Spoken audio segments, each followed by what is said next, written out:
For the full interview, see the Brian Rude channel. Yeah, so back to the Bohemian Grove. So my friend is an artist, and he does murals, and it, you know, one of the members of the Bohemian Grove saw his mural work and invited him in. From what my friend tells me, is that the way they do it is they don't hire outside contractors. What they do is they find people that are skilled, and they bring them into the club, and then they use their services inside the club. And because my friend has artistic skills, he was tapped, I guess. I don't know. And they invited him in to, come and see the place. And he was telling me a little bit about it. He said that they, I don't know, you envision the entire compound, and then within the compound there's little cliques, like the political clique and the artist clique and the musician clique, and like they all have their own little club within the club, within little clubs within the club. That's the way he described it to me. And it's all out in the woods. They're all out in the woods, and they're living like a kind of a camping lifestyle. They have these bungalows, and everything is trees and nature, and I mean, we remember that ritual, that sacrifice. Yeah, they gather around the 60-foot owl, right? Yeah. With some Masonic The significance. effigy of the baby that they burn. Jesus Christ. God, these people are fucking monsters. Good grief. Yeah, it must be satanic or some nature.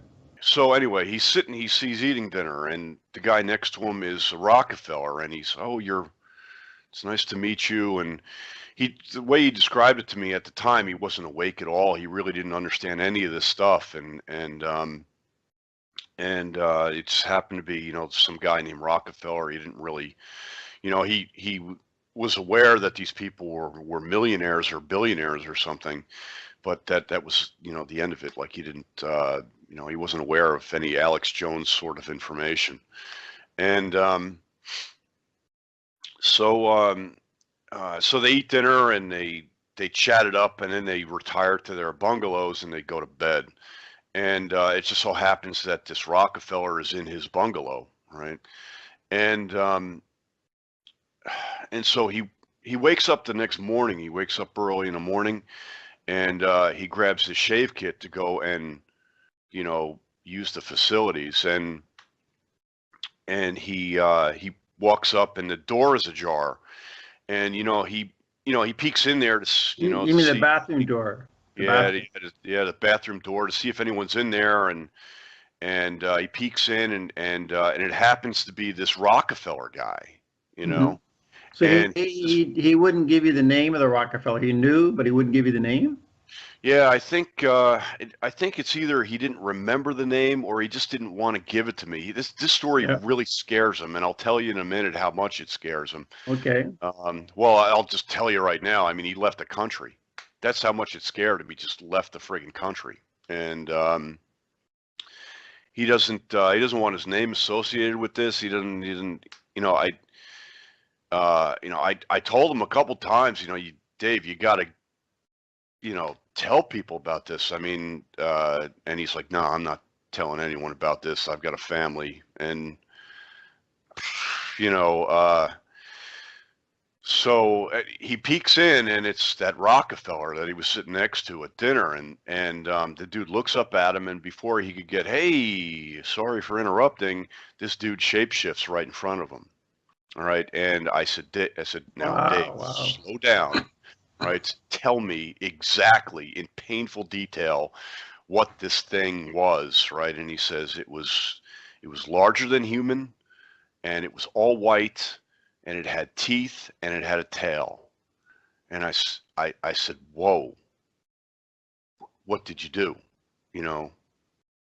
And he says, I froze. Right, and I looked down at my feet, and I backed up half a step, and I turned around, and I went back to bed. And when I woke up, when I got up in the morning, I packed up all my shit in my car, and I got out of there. And that You was, wonder how he managed to sleep after that. I could imagine like under the covers, like shivering, and, praying that he wasn't going to get, clawed. I wonder how big it was. He said it's bigger than human. They're described between 5 and 12 feet tall. Like this sounds like a Draco. A Draco is a white reptilian. And in terms of the hierarchy, it's higher than the brownish or green reptilians. It sounds like a Draco. So I think the idea is they project a human image. They don't actually shapeshift, but they project a human image. So this guy was projecting his real image. Maybe he was kind of testing him, say, hey, you want to join our club? You want to see who I really am, kind of thing. That's kind of my interpretation. Yeah, that's what one of my friends was saying. I told another friend this story, and he says it sounds like that he was testing. Yeah. He peeks into the bathroom.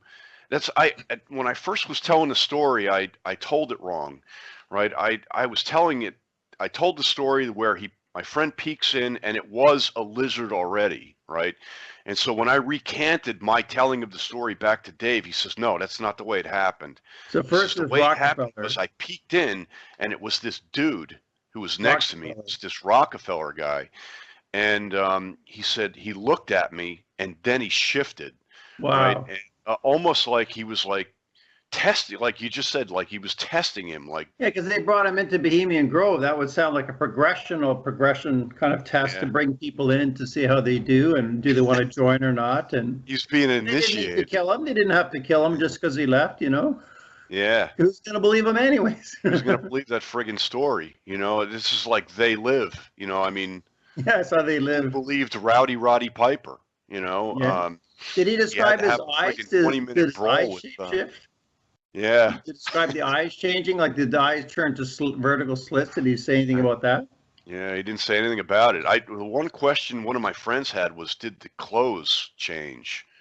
And I didn't think to ask him that. That's actually a really good question. What happened to his clothes? Like I assume like he had a bathroom on and he's like brushing his teeth, with a bathrobe on, and what happened to the bathrobe? I didn't think to ask him that. That's actually a good question. But I often thought that John D. Rockefeller Sr. was a reptilian. Like he looks reptilian. If you look at photographs of him from 1880s and 1890s, he's got kind of a reptilian-looking face, John D. Rockefeller. So the Rockefellers, some are believed to be reptilians. Is it all of them or some of the family? I don't know. But that doesn't surprise me that Rockefeller would be a reptilian. I mean, it stretches the mind, and I don't know. But I can't say that it's not true.